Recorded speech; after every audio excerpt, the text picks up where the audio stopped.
A powerful story of resilience is now turning into a movement here in New Jersey, one led by students for families facing some of life's toughest battles.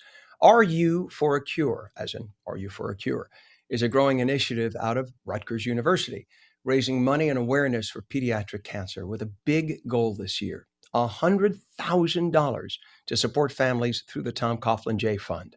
Joining us now are Danny McCaffery, founder of Are You for a Cure, and Cris Caballero, who is executive director of the organization. Danny and Cris, good to have you on. Good morning, guys. Thanks for Good having morning. us. How are you? I'm doing well. Thank you for doing what you're doing. And let's start with Danny. Danny, you were diagnosed with cancer at a young age. First of all, how old were you? And what was that experience like? And how did that experience inspire you to start Are You for a Cure years later?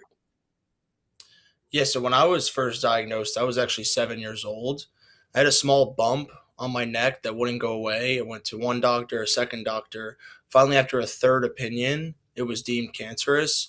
Within 4 days, I was being treated at Memorial Sloan Kettering Cancer Center in New York City. And after that, my thyroid got removed, and that was when the treatment started. So I was on 2 full years of treatment, scans, surgeries, time in and out of New York City. As we all know, that commute is crazy from wherever you're coming from. And it was a long battle, and it took over 2 years to battle. But eventually, at the age of 9, I was deemed cancer free, and that's kind of how my story started and why I wanted to start this cause at Rutgers University.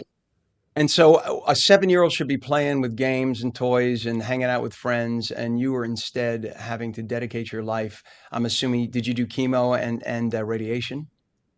So I did a radioactive iodine. So I didn't have to do chemo, fortunately, but the radioactive iodine was intense because of the radiation that's in this type of treatment. You're actually considered radioactive, so you can't be Right. near anyone for around 7 to 10 days, which is crazy.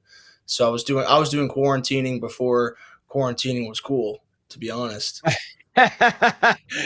Nicely put. And I'm sure now you're healthy, thank God, right? So we can laugh about it. We can say when you walk in, you light up a room. That's the good Yeah, news is you are healthy. Thank God for that. But what began as a thank you. campus idea grew into something so much bigger. Can you walk us through how it evolved, how the Are You for a Cure movement evolved into a statewide thing? Because this isn't just at Rutgers now. Yeah, so I want to take it back to when I was around. It was actually I was 8 years old, and Coach Tom Coughlin of the New York Giants, one of the greatest coaches in our time, Yes, right? He indeed. was fortunate enough to allow my family to come to a New York Giants practice, and I was the biggest Giants fan that you could imagine. Eli Manning, the whole team, and he took such good care of our family. He actually, at the end of the practice, he called me in to give the team a pre or end of practice huddle. It was their Friday practice before a big game, and I was actually able to give the team a speech, me at 8 years old. And Mm. afterwards, the team picked me up and they were chanting my name. So it was an amazing experience. I had already had some lineage with Tom Coughlin beforehand, and then after being a senior in high school, I was a recipient of a scholarship from the Tom Coughlin Jay Fund Foundation going into my 4 years at Rutgers University.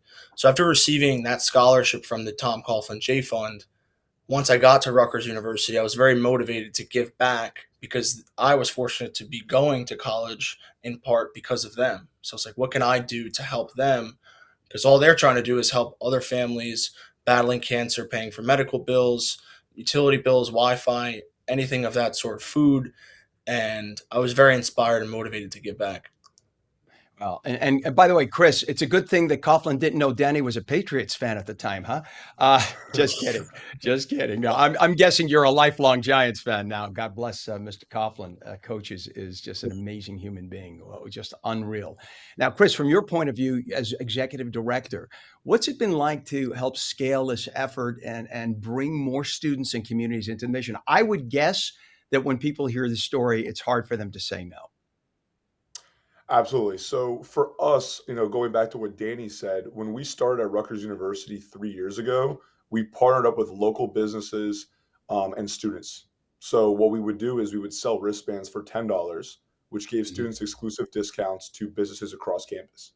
So in this position, students would get a discount, businesses would get more foot traffic and positive brand image, and students, and we would also give to Are You for a Cure and the Tom Coughlin Jay Fund. So in order for us to expand, we realized there's so many campuses across New Jersey, and there's so many students who haven't heard about Are You for a Cure.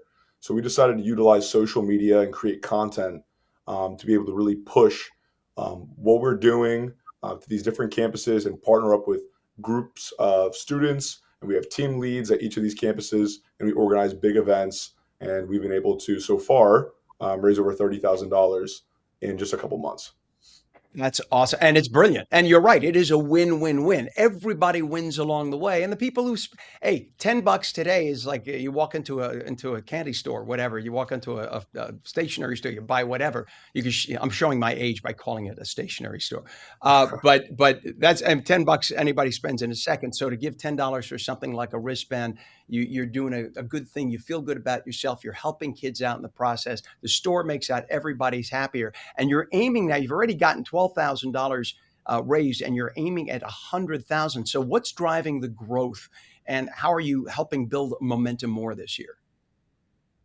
That's a fantastic question. So yeah, as you mentioned, we originally, our first year, we had $8,000.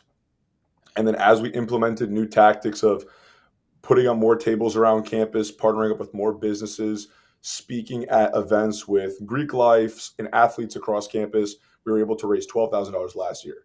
So now, being on these different campuses, our approach to raise more money is partnering with bigger businesses and also getting bigger donations. So Danny, would you like to speak on the donation that we received from Rutgers football? Yeah, so recently we just received $2,500 from Rutgers football in support of our cause. That, along with a few other very generous donors, have really helped us hit that $30,000 mark. But Cris and the team are not stopping, and we're really pushing full steam ahead for this $100,000 mark. But the way that we see it is, even if we do fall short of it, it's still a tremendous amount that we fundraise, and it will go a long way to any family that it goes Well, towards. absolutely. What's a website so people want to make a donation? I'm sure every dollar would help. So it's Are You for a Cure? What's a website for people to make a donation? areyoforacure.com.